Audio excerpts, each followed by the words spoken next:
नमस्ते दोस्तों, आपका स्वागत है हमारे कहानी और स्टोरी चैनल पर। यहाँ हर रोज होती है एक नई कहानी। हर कहानी में छुपा होता है एक राज। तो तैयार हो जाइए, क्योंकि हम आपको सुनाने वाले हैं आरुषि हेमराज हत्याकांड के बारे में। तो आपका स्वागत है। 15-16 मई 2008 की मध्यरात्रि को नोएडा सेक्टर 25 स्थित जलवायु विहार के L32 फ्लैट में क्या हुआ जिससे आरुषि हेमराज का कत्ल हो गया।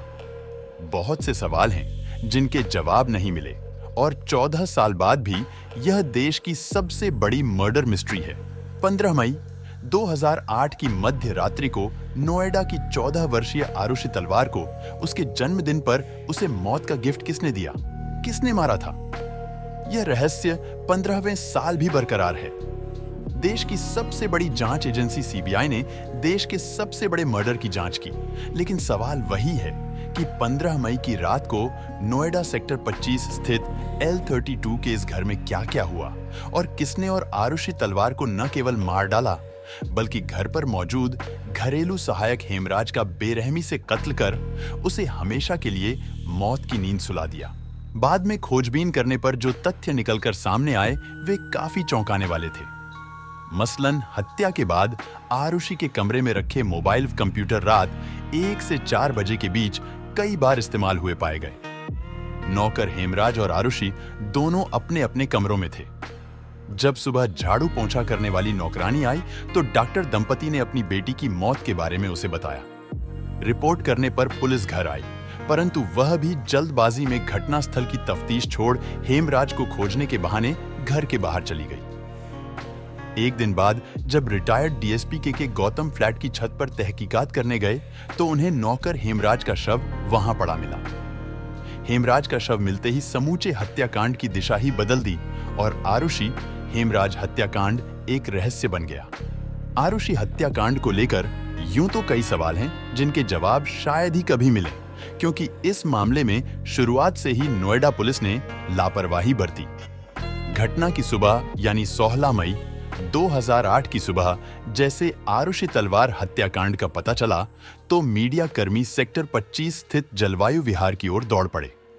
कुछ ही घंटों के भीतर L32 में मीडिया कर्मियों का जमावड़ा हो गया। इस दौरान मीडिया कर्मियों के साथ आम लोग भी बेझिझक L32 के भीतर दाखिल होते रहे।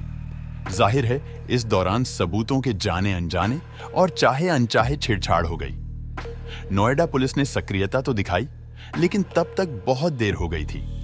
आरुषि की हत्याकांड के चंद घंटे के भीतर ही नोएडा पुलिस की ओर से तरह का इशारा कर दिया गया कि घरेलू सहायक हेमराज ही आरोपित है और वारदात के बाद वह फरार हो गया।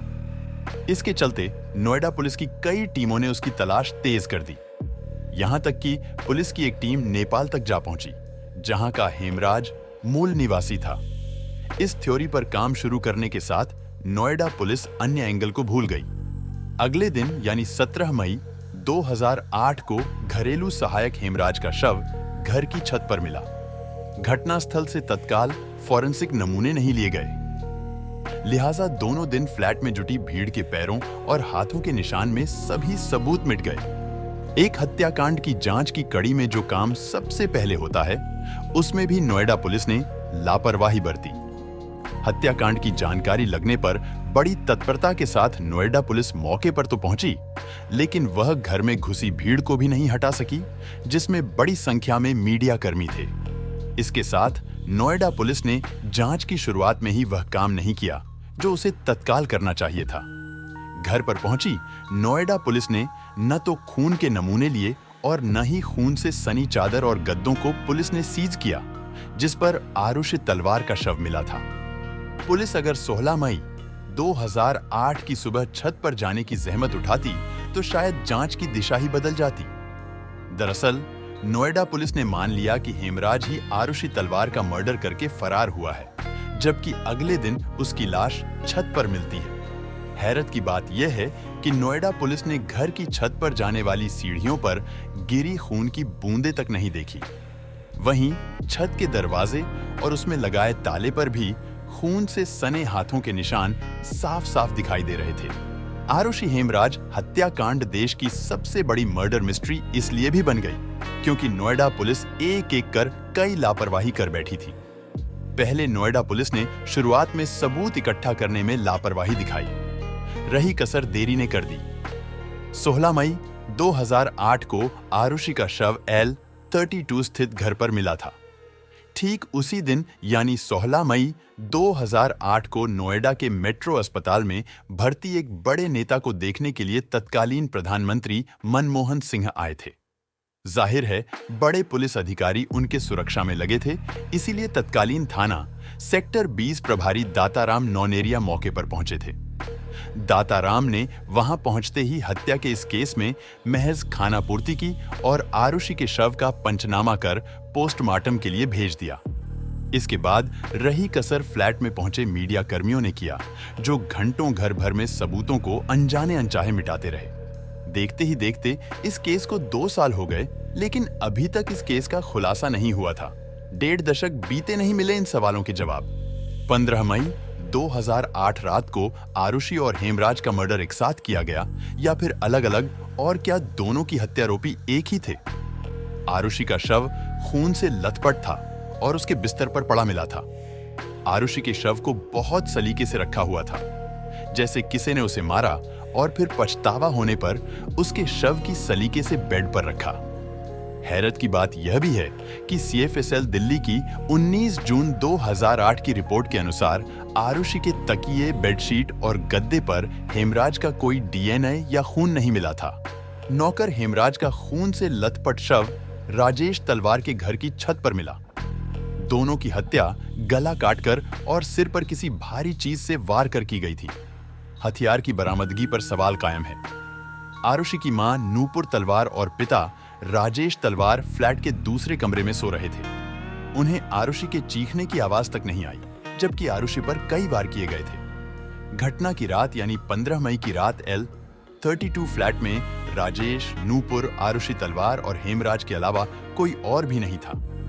इसका पता आज तक नहीं चला, जबकि इन चारों में से 2 का कत्ल हुआ। एक पल को मान भी लिया जाए कि आरुषि को किन्हीं वजहों से हेमराज ने मारा, तो हेमराज को किसने और क्यों मारा? राजेश तलवार की छत पर जहां हेमराज का खून से लथपथ शव मिला था, वहीं दीवार पर खून से सने हाथ के पंजे का निशान भी मिला था। पंजे का निशान कातिल का हो सकता है। अहो, इस घटना ने समय समय पर कई मोड़ लिए। कई बार ऐसी खबरें आईं कि कांड नौकर हेमराज के साथियों ने किया। कई बार इसमें बलात्कार के बाद हत्या की खबर आई, और कई बार यह संदेह भी जताया गया कि कहीं डॉक्टर दंपति ने मिलकर ही तो इस दोहरे हत्याकांड को अंजाम नहीं दिया।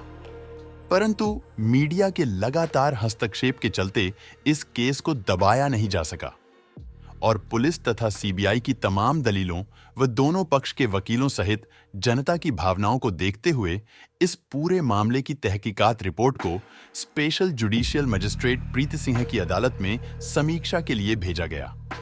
प्रीति सिंह ने पहली CBI टीम द्वारा दाखिल क्लोजर रिपोर्ट को सिरे से ही खारिज कर दिया और दोबारा जांच के आदेश दिए। इसके बाद हत्याकांड की जांच CBI ने तेज तर्रार जांच अधिकारी AGL कॉल को सौंपी। कॉल और उनकी पूरी टीम ने मामले की कई कोणों से जांच की और गाजियाबाद में विशेष रूप से गठित CBI अदालत में दोबारा चार्जशीट दाखिल की। जस्टिस श्यामलाल ने आरुषि हेमराज के बहुचर्चित रहस्यमय हत्याकांड का फैसला सुनाते हुए आरुषि के माता-पिता नूपुर एवं राजेश तलवार को दोषी करार दिया। 26 नवंबर 2013 को विशेष CBI अदालत ने आरुषि हेमराज के दोहरे हत्याकांड में राजेश एवं नूपुर तलवार को IPC की धारा 302-34 के तहत उम्र कैद की सजा सुनाई। दोनों को धारा 201 के अंतर्गत 5-5 साल और धारा 203 के अंतर्गत केवल राजेश तलवार को 1 साल की सजा सुनाई। इसके अतिरिक्त कोर्ट ने दोनों अभियुक्तों पर जुर्माना भी लगाया। सारी सजाएं एक साथ चलेंगी और उम्र कैद के लिए दोनों को ताउम्र जेल में रहना होगा। हाँ, इस फैसले के खिलाफ वे दोनों उच्च न्यायालय में याचिका दायर कर सकते हैं। 12 अक्टूबर 2017 को इलाहाबाद हाईकोर्ट द्वारा आरुषि के माता-पिता को निर्दोष करार दे दिया गया और वे जेल से रिहा हो गए। आरुषि हेमराज हत्याकांड आज तक एक पहेली बनी हुई है। अभी तक इस केस को सॉल्व नहीं किया जा सका है। ये भारत की सबसे बड़ी मर्डर मिस्ट्री है। अगर हमारी वीडियो आपको पसंद आई हो तो हमारे चैनल कहानी और स्टोरी को सब्सक्राइब, लाइक और शेयर कीजिए। धन्यवाद।